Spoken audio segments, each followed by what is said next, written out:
নভেম্বরের মাঝামাঝি কালিম্পংয়ের কয়েকটি অফবিট জায়গার ট্যুরে আমি দুদিন ছিলাম চুমিরচিন গ্রামে। একদিন সেখান থেকে মাইরুনগাঁও তন্দ্রাবং হয়ে যাই ডুকা ভ্যালিতে। এটি সেই ডুকা ভ্যালির সর্বোচ্চ আর সর্বশেষ অংশ, যেখানে গাড়ি চলার পথও শেষ হয়েছে। নিচে পাহাড়ের এক ঢালে অসাধারণ এক পাহাড়ি অবস্থানে ডুকা ভ্যালির স্কুল। চারপাশ জড়িয়ে আছে একের পর এক পাহাড় সারি।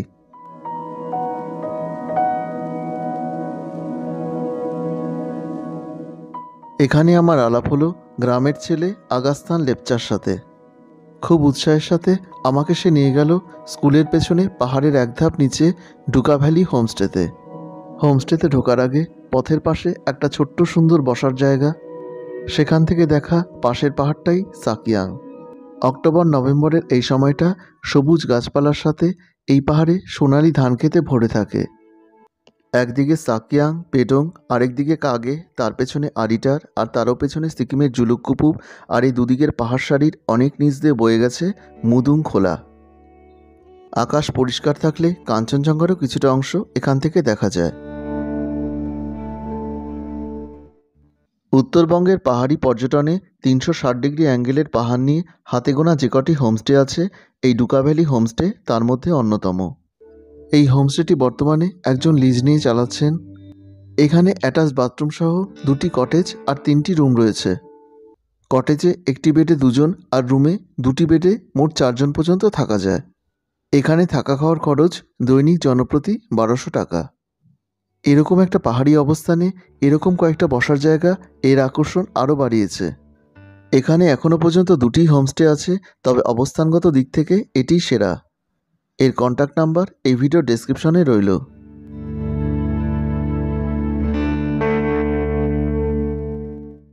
এই জায়গাটির দূরত্ব শিলিগুড়ি থেকে প্রায় 90 কিলোমিটার, সময় লাগবে 3.5 থেকে 4 ঘন্টা।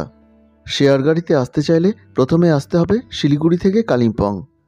কালিম্পং থেকে 26 কিলোমিটার দূরের ডুকা ভ্যালিতে আসতে রিজার্ভ গাড়ি করে নেওয়াই সুবিধাজনক হবে। আর শিলিগুড়ি থেকে সরাসরি এখানে আসতে ছোট রিজার্ভ গাড়ির ভাড়া পড়বে 3.5 থেকে 4 হাজার, আর বড় গাড়ির ক্ষেত্রে প্রায় 4.5 হাজার।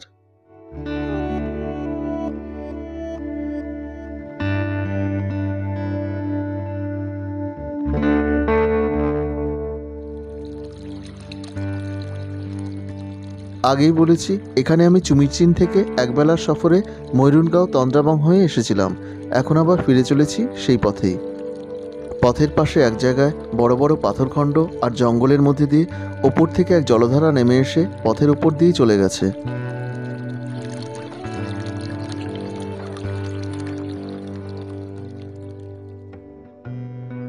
এই জলধারা বা ঝোড়া কোথা থেকে এসেছে সেটা জানতে পাহাড়ের এক ছায়াশীতল জায়গায় এসে এই ছবি পেলাম।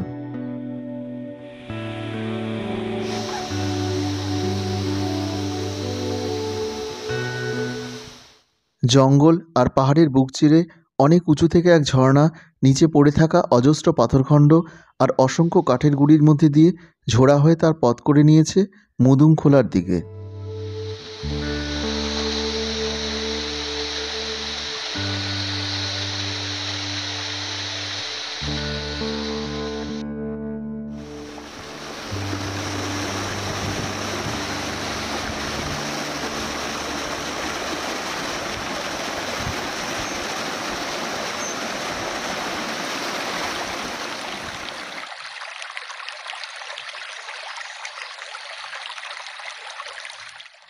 এখান থেকে কয়েক পা সামনে এগিয়ে এসে পড়লাম ডুকা ভ্যালির অন্যতম আকর্ষণ ডুকা ফলসের কাছে।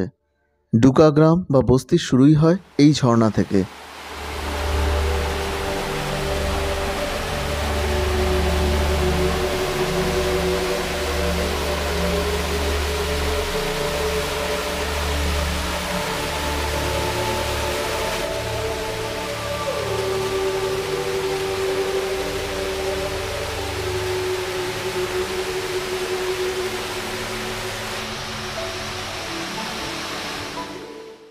একেবারে পথের পাশ ঘেঁষে সুউচ্চ ধারার এই জলপ্রপাত ডুকা ফলস। ঝর্ণার জল নিচে জমে একটা ছোট্ট জলাশয় তৈরি হয়েছে। সেখানে একটা ছোট্ট বাঁশের সাঁকো আর চারপাশ জুড়ে অজস্র রঙিন প্রার্থনা পতাকা এই জায়গার সৌন্দর্য আরও বাড়িয়েছে। অনেক ওপর থেকে পাহাড়ের ধাপে ধাপে ঝর্ণার জল নামার ছবি একটু দূরে দাঁড়ালেই পাওয়া যায়। এর জল গিয়ে পড়েছে অনেক নিচের মুদুং খোলায়। এখানে খোলা মানে নদী।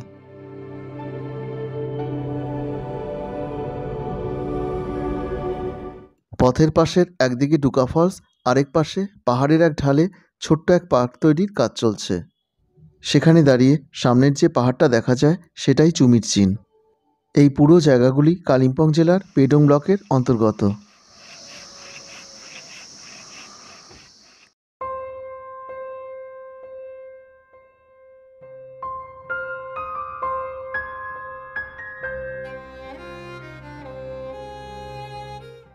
ডুকা ভ্যালি ছাড়িয়ে এসে পড়লাম তন্দ্রাবংয়ে।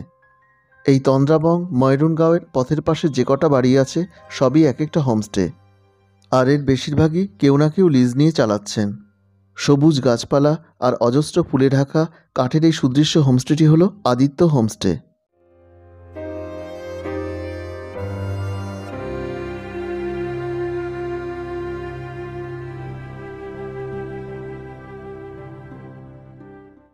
একটু উঁচুর দিকে এক পাহাড়ি চড়াই পথ ধরে পৌঁছে যাওয়া যাবে জিখারা হোমস্টেতে। আমি এই ভিডিওতে যে হোমস্টেগুলো দেখিয়েছি তার সবই কন্ট্যাক্ট নাম্বার এই ভিডিও ডেসক্রিপশনে দেওয়া আছে। এই হোমস্টের নিচেই আছে রাস্তার পাশে গাছপালায় ঘেরা কাঠের রংচঙে এই ছোট্ট চার্চটি।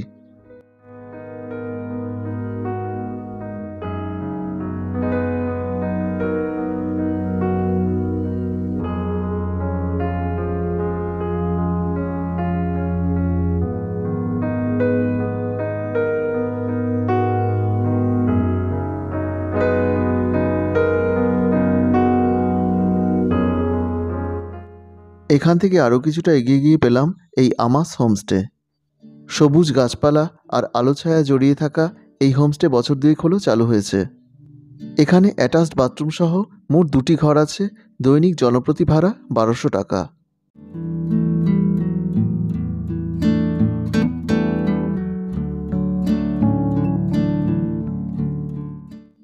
অক্টোবর নভেম্বরের এই সময়টা এই ময়রুনগাঁও তন্দ্রাবংয়ের সবুজ পাহাড়ে হলুদ গাঁদা ফুল দখল করে নেয়। পথের দুপাশ জুড়ে মাইলের পর মাইল সেই হলুদ ফুলের প্রাচুর্যের মধ্যে এগিয়ে যেতে যেতে ছবির মতো এক একটা হোমস্টে চোখে পড়ছিল। সামনের এটি একটি হোমস্টে। এখানে একটা ছোট্ট নার্সারিও আছে।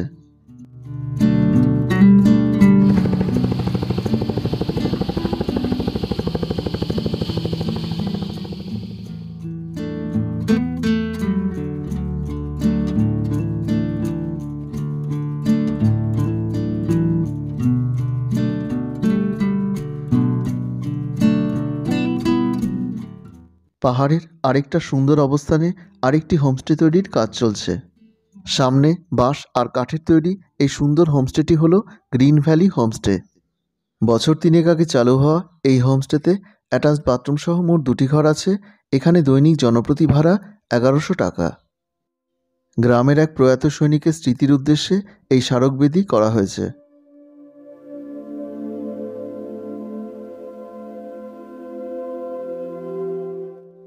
তন্দ্রাবং ছাড়িয়ে এসে পড়লাম ময়রুনগাঁওয়ে। গ্রামের যে কোনো প্রান্তে দাঁড়ালেই একের পর এক পাহাড় সারি, তার পেছনে কাঞ্চনজঙ্ঘা, আর নিচের পাহাড়ি ঢালের জঙ্গলের ফাঁক ফোকরে ছোট্ট ছোট্ট বাড়িঘর নিয়ে এক একটা পাহাড়ি গ্রামের ছবি পাওয়া যায়।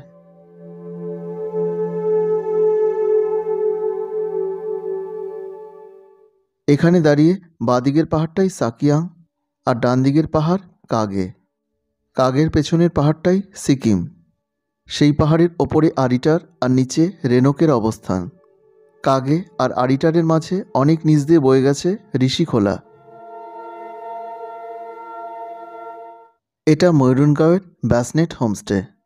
এখানে থাকলে ঘর আর ব্যালকনি থেকে সামনের পাহাড়ের অবাক করা এক একটা ছবি পাওয়া যাবে।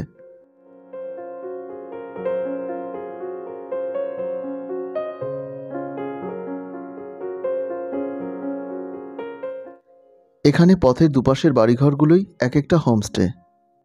এক পাশে আছে সুদৃশ্য রংচঙে ময়রুন ভ্যালি হোমস্টে। এখানে ফার্স্ট ফ্লোরে 3টি আর গ্রাউন্ড ফ্লোরে একটি রুম রয়েছে। এক একটি রুমে 4 জন পর্যন্ত থাকা যায়। এখানে থাকা খাওয়া নিয়ে দৈনিক জনপ্রতি ভাড়া 1200 টাকা। কয়েক পা দূরেই আছে এই যমুনা হোমস্টে। চুমিরচিন থেকে ময়ূরনগাঁও প্রায় 5 কিলোমিটার, আর সেখান থেকে ডুকা ভ্যালি আরও 7 থেকে 8 কিলোমিটার। আমি এখানে খুব স্বল্প সময় মাত্র একবেলায় কভার করেছিলাম। তবে এই সবুজ আর শান্ত পাহাড়ি গ্রামগুলির সৌন্দর্য আর আমেজ পুরোপুরি পেতে কম করে 2 থেকে 3টে দিন এখানে থাকতেই হবে।